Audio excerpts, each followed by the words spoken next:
Cerraba el episodio anterior, el primero de la cuarta temporada, comentando que el optimismo podía llevar a una serie de problemas. Este de hoy es, por tanto, un episodio de reflexión.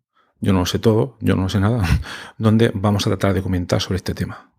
En principio, parece que ser optimista nos puede ayudar a llevar a cabo todos nuestros proyectos de investigación o cualquier otro tipo de proyectos, porque por una parte el ser optimista es posible que nos ayude a generar nuevas ideas, una gran cantidad de ideas, y que además todas esas ideas que generemos nos dé la suficiente energía como para tirar adelante con todas ellas. Muchas otras ventajas que seguro que ya conocéis por vuestra propia experiencia. Pero cuidado, lo que vamos a comentar hoy son algunas razones, algunas reflexiones de por qué todo este optimismo puede ser a veces un gran problema. En primer lugar, una de esas situaciones, uno de esos posibles problemas es que ese exceso de optimismo a veces no nos permita ver bien la realidad, no nos permita ver bien los problemas que se nos pueden producir y que me haga embarcarme en una serie de locuras o quimeras que finalmente no voy a ser capaz de llevarlas a cabo. Por otra parte, al generar exceso de ideas, en estas situaciones de exceso de optimismo, todo esto hace que intentemos emitir o canalizar o usar la misma energía sin pensar muchísimo en todo tipo de proyectos y ideas que se nos ocurren. Es a veces el hacer las cosas sin reflexionar y sin considerar luego más tarde de manera más fría si podía tener sentido todo esto que inicialmente y en caliente habíamos planteado. Además, tenemos que tener en cuenta que muchas veces, aunque nosotros tengamos la sensación de que podemos hacer toda esa gran cantidad de cosas, que va a ser nuestro cerebro el que nos va a engañar a nosotros mismos, y es uno de los agentes, uno de los factores con el que creo que tenemos que tener más cuidado a la hora de plantear toda esta serie, toda esta gran cantidad de posibilidades tan interesantes. De estas situaciones vamos a comentar algunas posibles soluciones para, primero, evitar estas situaciones de exceso de optimismo y, segundo, en el caso de que se produzcan, ver qué se puede hacer en principio para salir lo más airoso posible. Bien, pues en primer lugar, el que es muy optimista, tiende a evitar problemas y a no considerar su existencia. Entonces eso le puede causar que no vea todas las complicaciones que se van a producir. Para ello, lo más fácil y lo más práctico sería que a la hora de embarcarnos en un proyecto, antes de empezar ese proyecto, nos forcemos a escribir primero 3 posibles grandes problemas que van o podrían aparecer en ese proyecto y que podrían perjudicar el desarrollo del mismo. Aquí tenemos que ser lo más sinceros y lo más realistas posibles y forzarnos a hacerlo, aunque nuestro carácter optimista en este caso nos diga que esas situaciones no se van a poder pasar, pero tenemos que hacerlo. Es un ejercicio muy importante. Y al mismo tiempo, lo que podemos tratar de hacer es que para cada uno de esos 3 grandes problemas encontrados, proponer 3 posibles soluciones lo más detalladas posibles. Esto nos va a forzar a tener que observar todos esos problemas desde una gran cantidad de diferentes ángulos posibles y a forzarnos a darle una pizca de realismo a ese proyecto tan maravilloso, a esa idea tan estupenda que en principio se nos había ocurrido.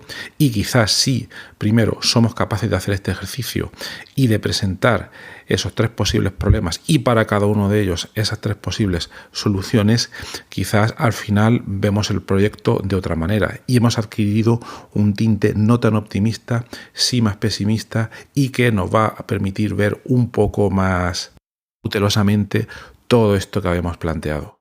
Quién sabe, podría incluso pasar que después de ello digamos, mira, este proyecto no lo voy a hacer ahora, lo voy a hacer más tarde, o lo voy a poner en pausa, o viendo estos problemas que no había considerado al principio, lo voy a dejar para un tiempo más tardío o para otro momento en que se den otras circunstancias en que lo pueda llevar a cabo de una manera mucho más eficiente. Esto para nosotros serían buenas noticias al habernos dado cuenta de que en ese caso ese proyecto no lo podíamos haber llevado a cabo en las condiciones normales e idealistas que nos habíamos planteado inicialmente. Yo incluso os recomiendo aquí tener una plantilla preparada para los posibles problemas y sus posibles soluciones, porque así va a ser mucho más fácil introducir toda esa información que vamos a necesitar. Por otra parte, cuando presentéis vuestros proyectos de investigación, ya sea a nivel nacional, regional, internacional, etcétera, esto es lo que comúnmente se llama plan de contingencia. Por tanto, será un ejercicio muy útil que os acostumbréis a realizar para luego incluir directamente en muchos de los apartados que son obligatorios en gran cantidad de entidades financiadoras.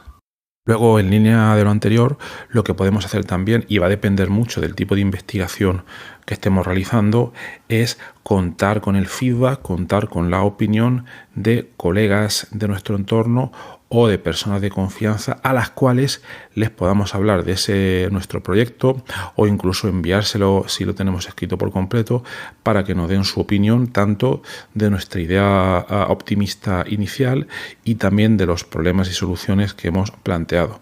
Esta costumbre nos puede ayudar muchísimo para pulir nuestros proyectos, pero siempre tenemos que tener cuidado de que no nos suceda nada que, por ejemplo, se le enviamos a alguien quien no tenemos mucha confianza y que nos pueda copiar esas ideas y publicarlas por su parte. Si queréis hacer esto, también os recomiendo que hagáis un pacto de socios entre colaboradores o incluso entre grupos de investigación antes de enviar toda esta información confidencial. Ese tema lo he tratado muy en detalle en el episodio del podcast número 173, que tiene por título Pacto de socios entre grupos de investigación. Y también lo comentamos en el episodio número 167, que tiene por título Errores típicos al comienzo de la carrera investigadora y búsqueda de ayuda. Nada más quiero contar en este episodio corto de reflexión, que lo quería hacer realmente corto y además concentrado. Por otra parte, y por último, no tenemos que olvidar que este episodio está dedicado a todos los que pequéis de ese exceso de optimismo, el cual en ciertos contextos psicológicos se le denomina como positividad tóxica y que fue descrita por un psicólogo llamado Konstantin Lukin, en el cual él describía que esta actitud que comentamos en este episodio de optimismo excesivo y permanente ante cualquier circunstancia hace que neguemos o minimicemos las demás emociones, y esto tiene su origen, según él argumenta, en la sociedad tan competitiva en la que estamos, donde se prima sobre todo el ideal de éxito y felicidad ante otras posibles emociones o circunstancias del sujeto que está considerando o ideando toda esta serie de proyectos que quiere ejecutar en masa y la gran cantidad de ideas que ha generado.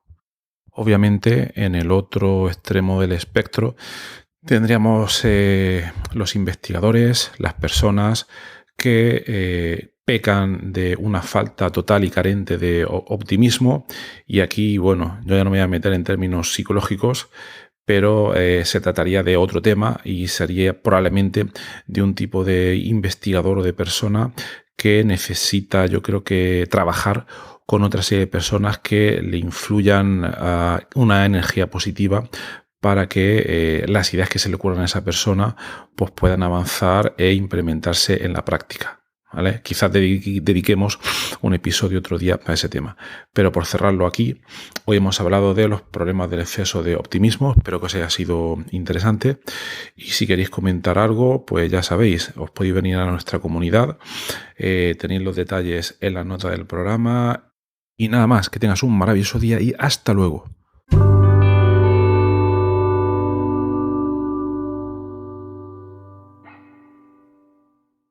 Muchísimas gracias por haber escuchado hoy este episodio del podcast Investigando la Investigación, y también, sobre todo, gracias por haber llegado hasta aquí, porque esto ya es el final del episodio del podcast. Si ya conoces el podcast y me conoces a mí, pues esta parte ya te la puedes saltar, pero si acabas de llegar al podcast y quieres saber un poco más sobre él, te recomiendo que te quedes solo un momento. En primer lugar, te voy a comentar quién soy y a qué me dedico. Mi nombre es Horacio Emilio Pérez Sánchez, a veces lo abrevio como Horacio Pérez, y soy de formación químico computacional.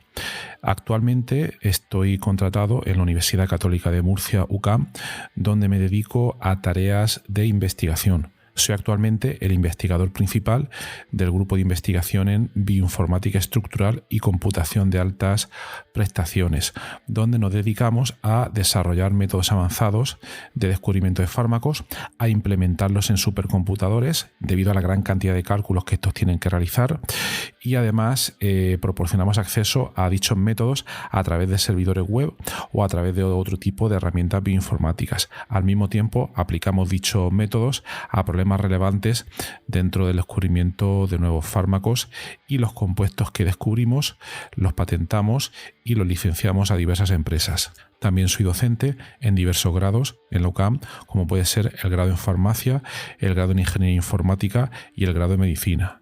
También trabajo por cuenta propia como autónomo, y ahí tengo 3 líneas principales de actuación. Una de ellas consiste en la asistencia o mentoría en temas de investigación académica e industrial, donde te ayudo a responder a las siguientes preguntas. 1. ¿Cómo conseguir que tus artículos científicos sean aceptados en revistas de alto impacto? 2. ¿Cómo conseguir que tus proyectos de investigación obtengan financiación en convocatorias competitivas nacionales e internacionales? 3. ¿Cómo gestionar eficientemente tus proyectos de investigación actuales para conseguir los objetivos propuestos? Y 4. ¿Cómo incrementar tu productividad como investigador y disminuir tu estrés? También ofrezco servicios de asistencia en bioinformática estructural respondiendo a las siguientes preguntas. 1. ¿Cómo descubrir compuestos bioactivos en diversos contextos, tanto farmacológicos, nutracéuticos o agrícolas, etc.? 2. ¿Cómo proponer y validar modelos moleculares para sistemas biológicos? 3. ¿Cómo acelerar drásticamente la ejecución de cálculos complejos y costosos? Y 4. ¿Cómo permitir que usuarios con conocimientos informáticos mínimos puedan acceder y sacar rendimiento fácilmente a herramientas científicas complejas? Y por último, también me dedico al desarrollo de diversas herramientas de software para temas de productividad, los cuales iré informando durante los diversos episodios de este podcast. En cuanto al podcast, como podéis hacer quizás una idea si habéis llegado hasta aquí y habéis escuchado alguno de los episodios, mi intención e interés es divulgar la investigación que se hace en muy diferentes contextos, tanto a nivel académico como a nivel industrial, porque el tema de divulgación académica e industrial pienso que no se le da la suficiente importancia, y también el trabajo que realizan investigadores autónomos y diversos colectivos. Además, doy especial hincapié en el tema de la bioinformática estructural a la hora de divulgar también la investigación que realizamos en nuestro grupo. Por otra parte, también tratamos temas de productividad y todo tipo de herramientas que nos puedan ayudar a mejorar todos los procesos necesarios para poder realizar una investigación en condiciones y con un rendimiento adecuado. Si escucháis el primer episodio del podcast, que es en realidad el tráiler, ahí tenéis algunos detalles más, pero bueno, esa sería la idea principal. Por último, también quisiera mencionar que tenemos una comunidad de Discord organizada en torno al podcast. En la mayoría de las notas del programa, de los episodios, tienen los detalles para acceder a esta comunidad. Y es muy interesante porque ahora mismo tenemos unos 100 y pico de usuarios, de oyentes, que se conectan a la comunidad de Discord, y de ahí surgen diferentes conversaciones. Y por ejemplo, algunos episodios, como digo de memoria, el de ciencia de datos, el de la investigación en ciencia de datos, es uno de los que surgió ahí, pero también ha servido para que oyentes hayan realizado dentro de esta comunidad de Discord nuevos contactos a la hora de exponer intereses similares en temas tanto de investigación como de productividad y de diversos países de habla hispana.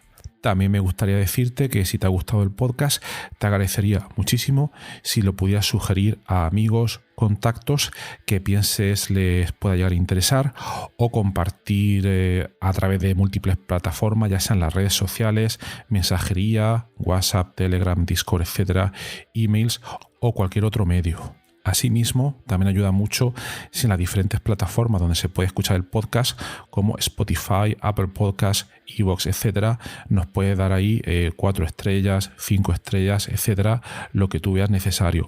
Pues todo esto al final ayuda a que el podcast llegue a más gente. Y por último, si quieres ayudar a esta idea, si quieres ayudar al podcast económicamente, te agradecería te suscribieras a la versión premium del podcast. Tienes los detalles en los enlaces de las notas del programa, o puedes ir directamente a Anchor FM/Horacio-PS, y ahí tienes todos los detalles. Y bueno, aquí se termina esta outro del podcast, un poco larga, pero me parecía necesaria para todos aquellos que lleguéis por primera vez. Y nada, de verdad, muchísimas gracias por escucharme y espero que os interesen los temas y que todo este contenido pueda ser beneficioso para todos los que lo escucháis. Muchas gracias y hasta otro episodio.